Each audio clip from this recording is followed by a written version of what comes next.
CPM के दिग्गज नेता सीताराम येचुरी का निधन। 72 साल की उम्र में दिल्ली एम्स में लिया आखिरी सांस। लंबे समय से बीमार चल रहे थे येचुरी। सीताराम येचुरी के परिवार ने पार्थिव शरीर एम्स को दान किया। टीचिंग और रिसर्च के लिए डोनेट की डेड बॉडी। सीताराम येचुरी के निधन पर पश्चिम बंगाल की मुख्यमंत्री ममता बनर्जी ने दुख जताया। लिखा, उनके जाने से राष्ट्रीय राजनीति को बड़ा नुकसान। परिवार और करीबियों के प्रति मेरी संवेदनाएं। शिमला मस्जिद विवाद पर एक्शन में कांग्रेस का शीर्ष नेतृत्व। सूत्रों के मुताबिक मुख्यमंत्री सुखविंदर सिंह सुक्खू को लगाई फटकार। मस्जिद के अवैध निर्माण को गिराने की मांग पर अड़े मंत्री अनिरुद्ध सिंह को भी फटकार। शिमला के सजौली मस्जिद विवाद के बीच मस्जिद कमेटी की बड़ी पेशकश। नगर निगम कमिश्नर से मिलकर दिया मस्जिद के अवैध हिस्से को तोड़ने का प्रपोजल। मस्जिद कमेटी ने कहा, कोर्ट ऑर्डर दे तो भाईचारे की खातिर हम मस्जिद के अवैध हिस्से को खुद से तोड़ने के लिए तैयार। फैसला आने तक सील कर दी जाए मस्जिद की 3 मंजिल। सजौली मस्जिद के इमाम बोले, किसी दबाव में प्रपोजल नहीं, हम दशकों से आपसी भाईचारे से रहते आए हैं, इसलिए इसे बनाए रखने की जिम्मेदारी भी हमारी है। हिमाचल के शिमला में अवैध मस्जिद के निर्माण पर बवाल जारी। लाठीचार्ज के विरोध में शिमला व्यापार मंडल ने बंद रखा शिमला में मस्जिद विवाद पर तनाव बरकरार। लाठीचार्ज के विरोध में व्यापारियों ने निकाला विरोध मार्च। जमकर किनारे पासे।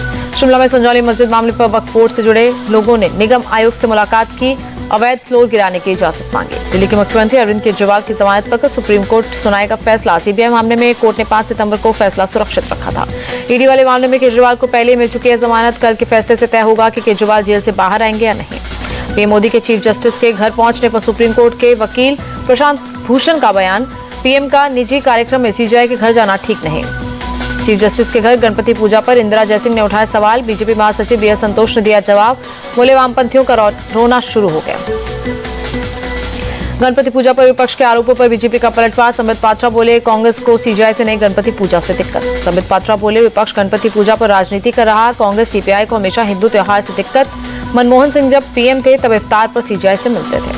आम आदमी पार्टी ने हरियाणा चुनाव के लिए जारी की 7वीं लिस्ट। सूची में 3 कैंडिडेट्स के नाम। सभी 90 पर आपने उतारे कैंडिडेट। हरियाणा विधानसभा चुनाव में आम आदमी पार्टी ने WWE रेसलर कविता दलाल को जुलाना से मैदान में उतारा। कांग्रेस उम्मीदवार विनेश फोगाट को देंगी टक्कर। हरियाणा में चुनावों से पहले आपको लगा झटका। लवलीन सिंह टुटेजा ने भूपेंद्र सिंह हुड्डा की मौजूदगी में ज्वाइन की कांग्रेस। हरियाणा के लिए कांग्रेस ने 89 सीटों पर अपने उम्मीदवारों का ऐलान किया। 28 विधायकों के साथ 34 नए चेहरों को मौका। भिवानी विधानसभा सीट सीपीएम को दी। हरियाणा चुनाव के लिए कांग्रेस ने 2 और उम्मीदवार घोषित किए। उकलाना से नरेश सेलवाल और नारनौल से जसबीर सिंह को दिया टिकट। जेजेपी और आजाद समाज पार्टी ने गठबंधन उम्मीदवारों की 5वीं सूची भी जारी की। 13 उम्मीदवारों का किया ऐलान। करनाल से जितेंद्र रायल और भिवानी से जुगनू मेहरा प्रत्याशी। हरियाणा चुनाव के लिए आईएनएलडी ने 11 उम्मीदवारों की सूची जारी की। आदित्य चौटाला डबवाली से लड़ेंगे चुनाव। बारामूला से सांसद राष्ट्रीय इंजीनियर का बयान। जम्मू कश्मीर को राज्य का दर्जा देना होगा। 5 अगस्त 2019 को मोदी सरकार का फैसला मंजूर नहीं। बीजेपी नेता अनुराग ठाकुर का बयान। आतंकवादियों का समर्थन करती है पीडीपी और नेशनल कॉन्फ्रेंस। चुनावों में बीजेपी की होगी जीत। जम्मू कश्मीर के पुंछ में मतदाताओं को जागरूक करने के लिए अभियान। जिला चुनाव आयोग ने छात्रों को मतदान के लिए जागरूक किया।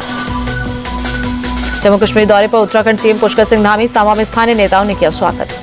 जम्मू कश्मीर के सांबा में सीएम धामी ने जनसभा को किया संबोधित। बीजेपी कैंडिडेट सुरजीत सिंह के लिए मांगे वोट। केंद्रीय मंत्री अर्जुन राम मेघवाल का बयान। झूठे नैरेटिव क्रिएट करना राहुल गांधी की आदत। विदेशी धरती से राहुल ने चुनाव आयोग को दी चुनौती।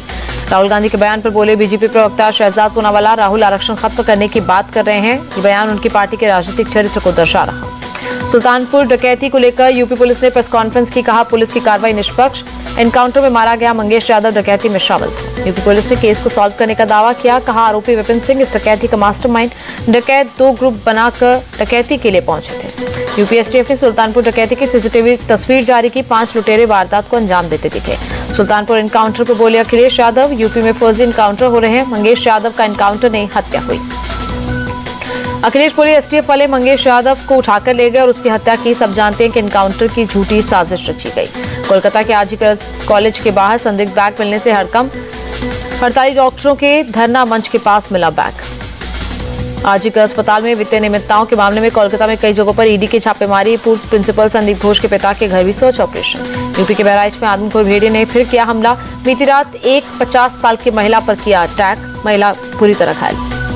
हमले के बाद से इलाके में दहशत। अब तक 10 लोगों को अपना शिकार बना चुके हैं आदमखोर भेड़िए। भेड़िए को पकड़ने के लिए ऑपरेशन भेड़िया जारी। अब तक 5 भेड़िए पकड़े गए, 1 की तलाश। यूपी के मुरादाबाद में तेंदुए का आतंक जारी। वन विभाग के अधिकारियों ने चलाया सर्च ऑपरेशन।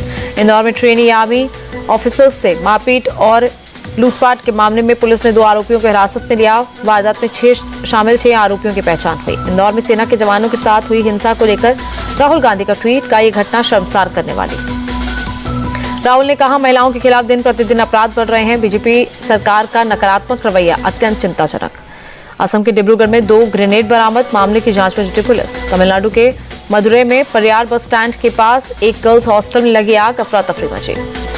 आग लगने के दौरान हॉस्टल में करीब 40 लड़कियां मौजूद थी। 2 महिलाओं की मौत, 2 लोग घायल।